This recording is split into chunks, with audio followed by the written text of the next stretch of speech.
Highlight. तो weekend में फालतू हम लोगों ने अपनी नींद उड़ाई फ्राइडे के यूएस मार्केट्स को देखकर।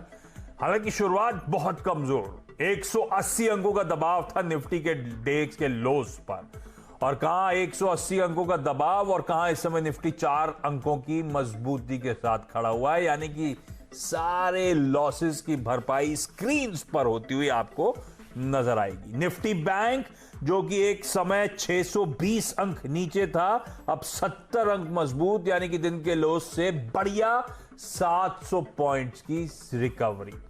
और मार्केट ब्रेथ एक बार दिखा दीजिए, 3:2 का रेशियो एडवांसेस के फेवर में। कहां बुरे हाल के साथ शुरुआत, कहां जितने शेयर ट्रेड हो रहे हैं उसमें 60% इन ग्रीन मजबूती के साथ ट्रेड कर रहे हैं। एडवांस डिक्लाइन रेशियो की लकीरें दिखाई डॉक्टर साहब। और ऐसे में क्विकली आईएफएल के भसीन सर को जोड़ दीजिए। Bhasin sir, good afternoon. क्या रिकवरी, और आपने बुलिश अंडरटोन रखा था इस हफ्ते के लिए, है ना? शुरुआत में लड़खड़ाएंगे और इवेंचुअली मजबूती पकड़ेगा। मान लो उसकी शुरुआत होगी भसीन सर, और इस समय के पिक्स कौन से हैं? हाँ, गुड आफ्टरनून। तो आपको आशीष जी याद है फ्राइडे को भी 1 बजे मैंने कहा था buy this dip because you will get an opportunity, और 750 चले गया निफ्टी। और वही मूड आज भी कायम है despite global sea of red. India is outperforming and purely because bond yields hitting a 6 month low is very very positive for India। और मुझे लगता है कि banks are going to rally even more। तो मेरा banks की तरफ रुझान है। और आप कहें तो मैं एक और अपडेट दे दूं, लास्ट ईयर सितंबर में मैंने बड़ी जोर से कहा था कि JNK bank reopening will be very very big, और 16 रुपए का भाव था जेएनके, आज 39 रुपए में सर्किट है, डबल से भी ज्यादा रिटर्न। साथ में अभी आपको 1 महीने पहले 8-8.5 रुपए में साउथ इंडिया बैंक कहा था, वो 12-10 का न्यू हाई मारा है when the market is doing nothing. तो ये 2-3 मेरे आउट परफॉर्मर शेयर्स हैं। अब आपके लिए 2-3 बायस हैं, आप कहे तो मैं शुरू करूं बिकॉज काफी एक में शेयर प्राइस का मूव हो चुका है। बिल्कुल सर, बिल्कुल बिल्कुल। तो मैं बताऊं तो देखिए, पहला buy unquestionably bank of Baroda. Bank of Baroda is going to come out with stellar number. साथ में आइडिया वोडाफोन का जो QIP और उनकी री रेटिंग है, उसका सबसे बड़ा जो loan after state bank is bank of Baroda and IDFC first. तो मेरे हिसाब से 88 to 90 is coming in this week and keep a stop loss of 76 on bank of Baroda. Chola finance मैंने अभी 32-33 में आपको सुबह जब ही कहा था, लेकिन वो 42-43 हो गया, तो रिस्क रिवॉर्ड नहीं है। उससे अच्छा आप सबसे अच्छा लार्ज कैप बैंक लीजिए, एक्सिस बैंक 738-40 में लीजिए।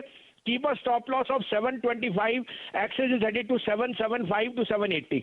और दिन के लोस से एक्सिस बैंक में बढ़िया रिकवरी बन भी रही है। इन ग्रीन लौटा है एक्सिस बैंक। तो बैंक ऑफ बड़ौदा और एक्सिस बैंक, इन दोनों स्टॉक्स में तेजी करने का मन। और भसीन सर ने वाकई वो कहा था कि मजबूती लौटेगी, और वो लौटती हुई स्क्रीन्स पर। हम ग्लोबल इकोनॉमी, ग्लोबल मार्केट्स में वाकई आउट परफॉर्म कर रहे हैं। डाउ फ्यूचर्स दरअसल अब 1/3% की मजबूती के साथ कामकाज कर रहा है। बाकी एशियन मार्केट जो क्लोज हुए हैं वो रेड में ही क्लोज हुए हैं। हम में आउट परफॉर्मेंस दिखना शुरू। और जहां तक बॉन्ड यील्ड की भसीन सर ने बात छेड़ी थी, तो इस समय का ताजा आंकड़ा जो bond yield US benchmark bond yields हैं, बिल्कुल कंफर्ट जोन में लगातार आती हुई 1.43 के लेवल्स पर वहां पे कामकाज वो कूल ऑफ हो रही है। हमारे मार्केट्स में मोमेंटम लौटता हुआ। इस बीच एक बड़ी ब्रेकिंग न्यूज आप लोगों की स्क्रीन पर। सारे सरकारी बैंक को जरा स्टैकअप करिएगा साइड पर। बैंकिंग से जुड़े एक्ट में बदलाव संभव है। इस बार मॉनसून सत्र में यह बदलाव होता हुआ नजर आएगा। क्या बदलाव हो रहा है, क्या तैयारी है, लक्ष्मण रॉय लेकर आए सारी एक्सक्लूसिव आपके लिए। लक्ष्मण, गुड आफ्टरनून, क्या खबर है? देखिए, खबर यह है कि अब तक हम कह रहे थे कि सरकार सरकारी बैंकों में अपनी हिस्सेदारी बेचेगी। अब सरकार इस तरफ कदम बढ़ा रही है।